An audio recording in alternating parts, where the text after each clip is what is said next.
हमने मुजफ्फरनगर के सभी सम्मानित मतदाताओं को हमारी पार्टी के जिला अध्यक्ष जी ने, पार्टी संगठन के वरिष्ठ नेताओं जी ने और हमने भी सबका आभार व्यक्त किया है कि उन्होंने चुनाव के इस त्यौहार में शांतिपूर्वक मतदान किया, चाहे किसी पार्टी को किया हो, उसके लिए उनके आभारी हैं। और विशेषकर जिन्होंने हम पर विश्वास जताया है उन्हें आश्वस्त करना चाहते हैं कि उनके विश्वास पर खरा उतरने का प्रयास करेंगे, खरा उतरेंगे। और ये आश्वस्त भी करना चाहते हैं मुजफ्फरनगर की जनता को कि हम दलगत राजनीति से ऊपर उठ करके जनहित के कार्यों में सदैव तत्पर रहेंगे, चाहे वो किसी दल का उसने वोट किया हो ना किया हो। अगर कोई जनहित का काम है तो समाजवादी पार्टी, समाजवादी साथी उसके साथ खड़े रहेंगे।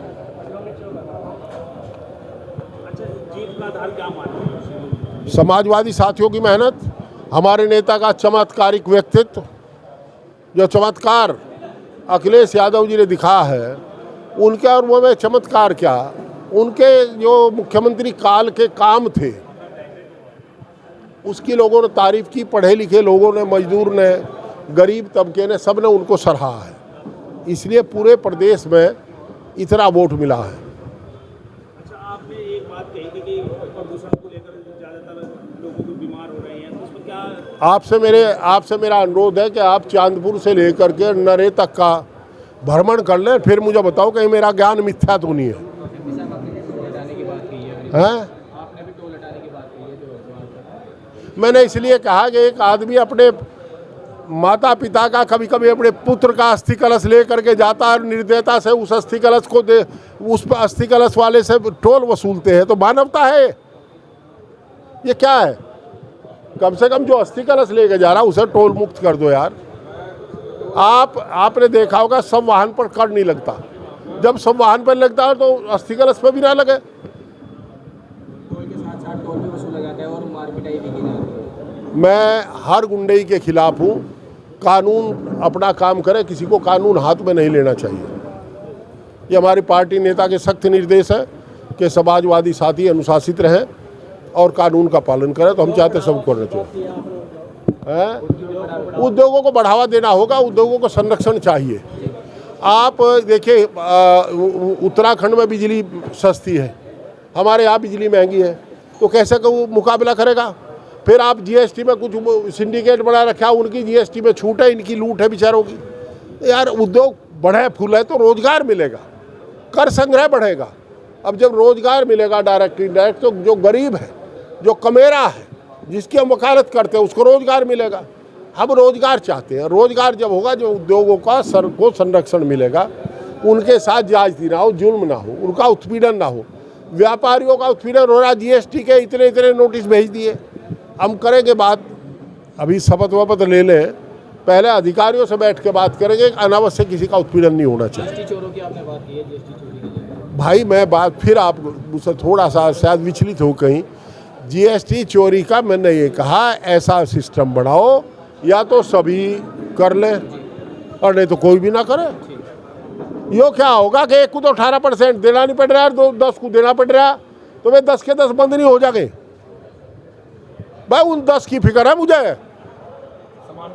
और जहाँ तक एक सवाल किया था, कोई जो मेरे खिलाफ ज्ञापन दे आए थे, मैं इसे मन में रखता, उन्होंने ज्ञापन दे दिया, बेचारों ने फेर दिया हुआ। मैं किसी को धमकाता ना डराता, वे भी अपने ही है, कहना ठीक है का वे पड़े भाई है, आले घूम फिर कर फिर मेरे धोनी कहाँ जाएंगे।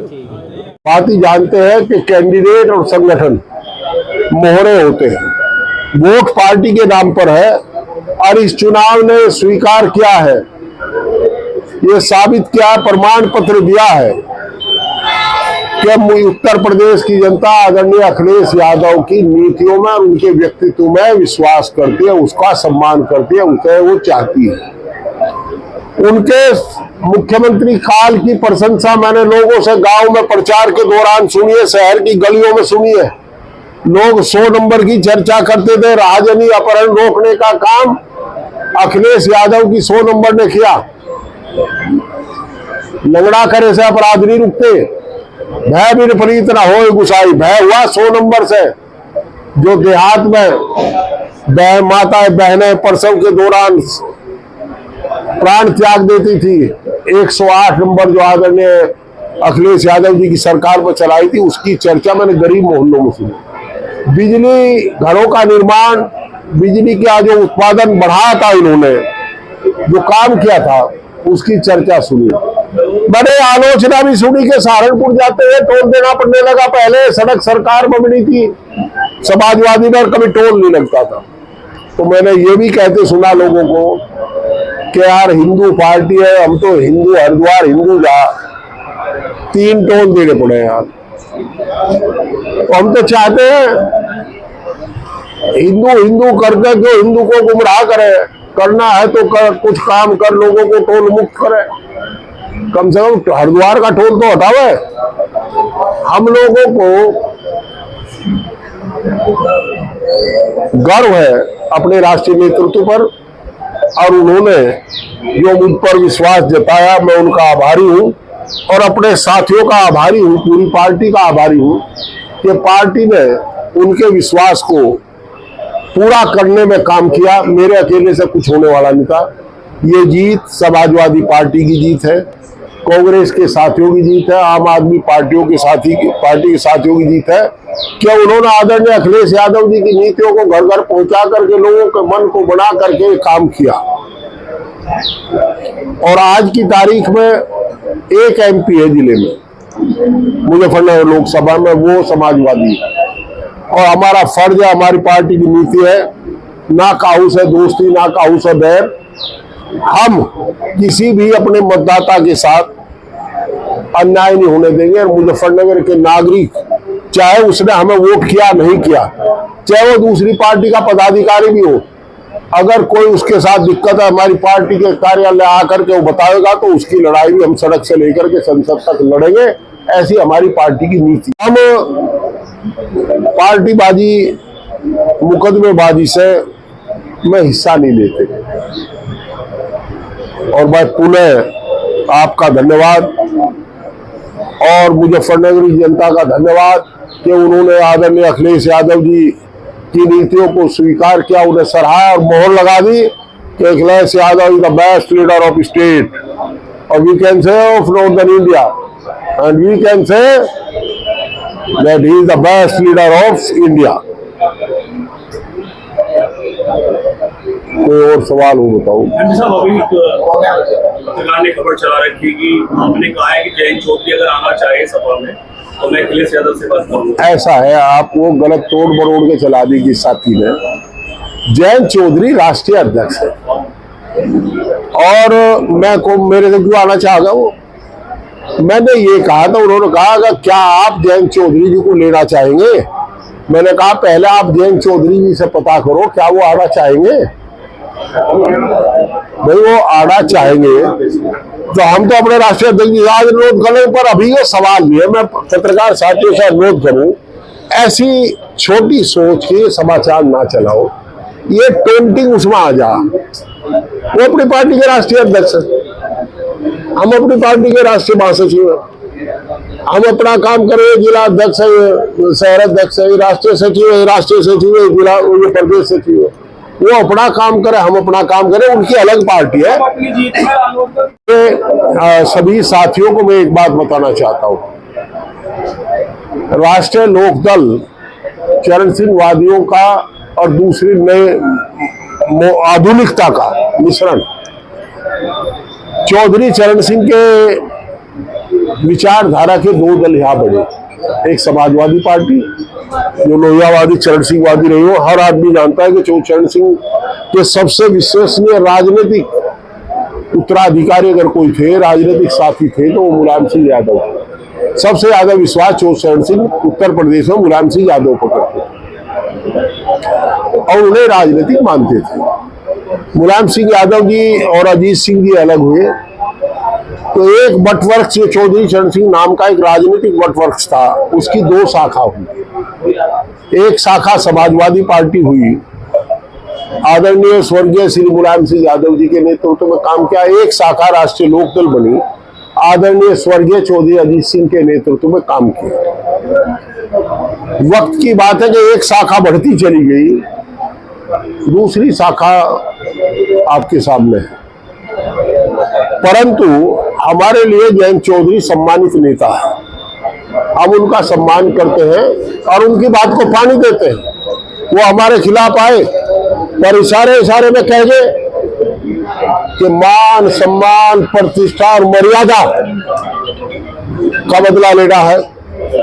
हमने सोचा है 4 घटनाएं कौन कौन सी है, तो हमें पता लगा, हमने एक बुजुर्ग से पूछा, ऐसे बुजुर्ग से, उन्होंने बताया कि मान तो उस दिन खत्म हुआ था जिस दिन 12 तुगलक रोड से सामान फेंका गया था। सम्मान जब घटा था जब हाथरस में लाठीचार्ज हुआ था, दलित महिला की गिरफ्तारी करने पर लाठीचार्ज हुआ, तो सम्मान गया ना। प्रतिष्ठा उस दिन गई जिस दिन जबरदस्ती 2019 में चौधरी अजीत सिंह जी को और जयंत चौधरी जी को हरा दिया। जयंत चौधरी RLD के अध्यक्ष है, और हम ये भी जानते हैं कि स्वर्गीय किसान देवता चौधरी चरण सिंह के पौत्र है, सुपौत्र है। चौथी बात का हमने कहा मर्यादा देखो कहा गई, तो मुझे नीलम सिंह जी मर्यादा भूल गए। जब चारू चौधरी, जब हम अपनी बहू बेटियों को देवी समझते हैं, बेटी के लिए सारा गांव मर जाता है, जब चारू चौधरी जी के काफिले पर हमला हुआ था उस दिन मर्यादा तार हुई थी। हमने कहा जयंत जी आपके आदेश का पालन होगा, चारों मामलों का बदला लिया जाएगा, और मुजफ्फरनगर के लोगों ने सभी मुलायम से दोनों शाखा नहीं, एक शाखा तो थी हमारी, दूसरी में जो चरण सिंह वादी लोग थे। और देखो, जो जब जयंत चौधरी ने कहा मान सम्मान मर्यादा प्रतिष्ठा बचाओ, तो वो बचा दी और अब पटाखे छोड़ दिए थे अजीत सिंह जी के पाँव में। हमने कहा जीतने के बाद ये जीत उन लोगों को समर्पित है, किसे? धरती पुत्र मुलायम सिंह यादव, चौधरी बहदर सिंह टिकैत और चौधरी अजीत सिंह जी को श्रद्धांजलि है, विनम्र श्रद्धांजलि है जीत। और ये जीत अखिलेश यादव जी की जीत है, समाजवादी सोच की जीत है। ये चारों मुद्दे आपने बताया जिनका बदला लिया, ये चारों मुद्दे रालोद से जुड़े हुए हैं। जयंत चौधरी आपको किसने बताया रालोद से जुड़े हुए? अरे भाई चौधरी यार सुन तो लो, चौधरी चरण सिंह हमारे इष्ट देवते राजनीतिक जितने लोग बैठे, अजीत सिंह जी कौन थे? उनके सुपुत्र। तो इस देव के सुपुत्र को आप पार्वती के पुत्र को गणेश जी मानते हो, नहीं मानते हो शिव जी के पुत्र को? तो हम उनसे जुड़े हो गए। और ये कौन है? उनका सुपुत्र, तो उनको मानते हैं। भाई हम ब्राह्मणों के मोहल्ले में रहते हैं।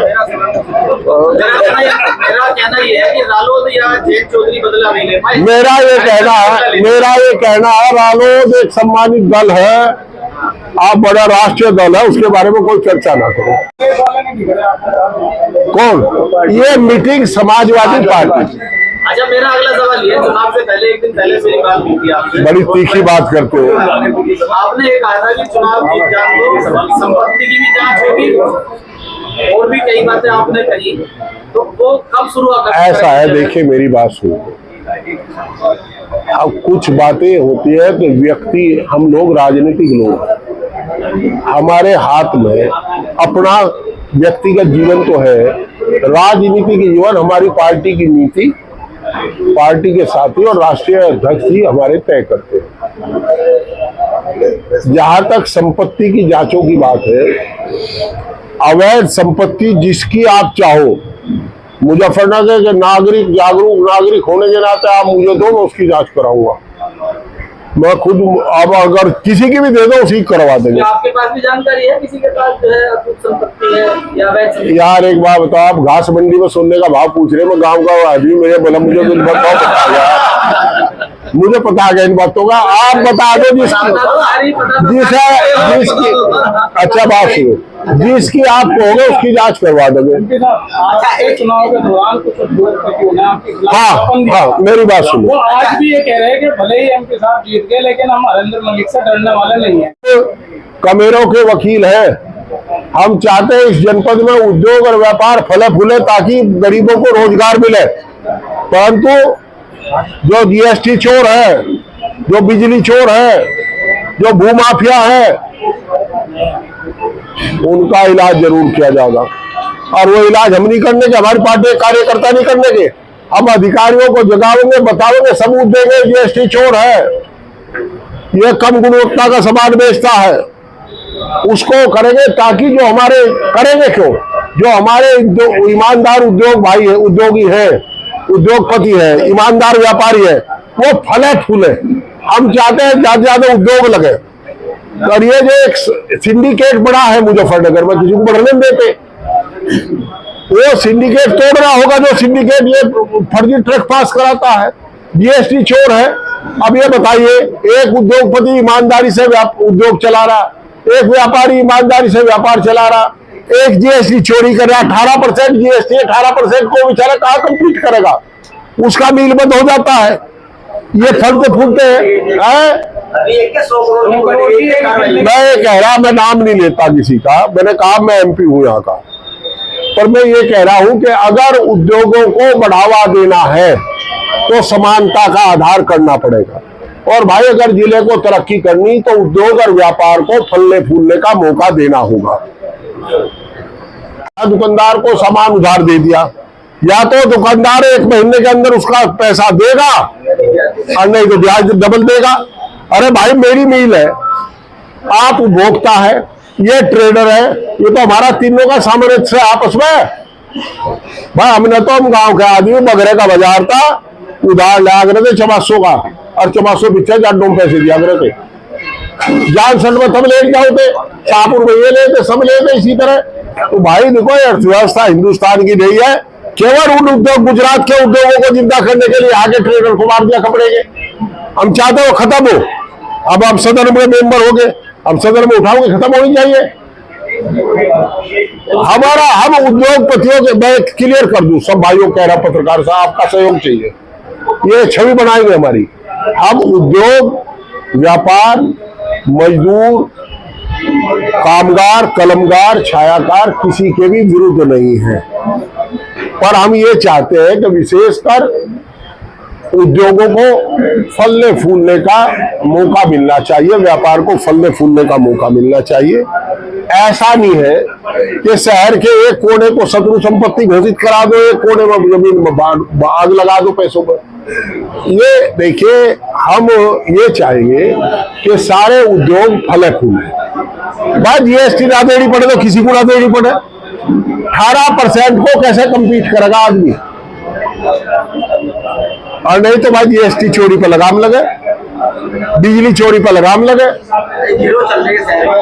अच्छा, मजदूरों को वाजिब मजदूरी मिले, ये तो देनी पड़ेगी। अब क्या वाजिब मजदूरी मजदूरों को मिलनी चाहिए। वेज बोर्ड कहता है उसको मानो, हम तो, हमारी अपनी कोई राय नहीं, जो कानून है उसका पालन होना चाहिए। भी इधर है, और हिंदू का सबसे बड़ा, हिंदू धर्म में तो ये कहा जाता है जिंदा या मुर्दा हरिद्वार जाता जरूर है।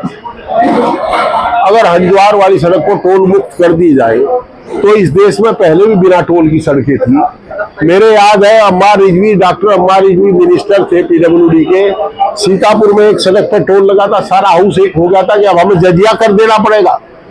भाई आपका जितना वोट है यार, हमारी समझ में नहीं आ रहा। आप विदेश बैंक से कर्जा ले रहे, आप दूसरी देशों से कर्जा ले रहे, ठेकेदार से सड़क बनवा रहे, फिर टोल ठोक रहे।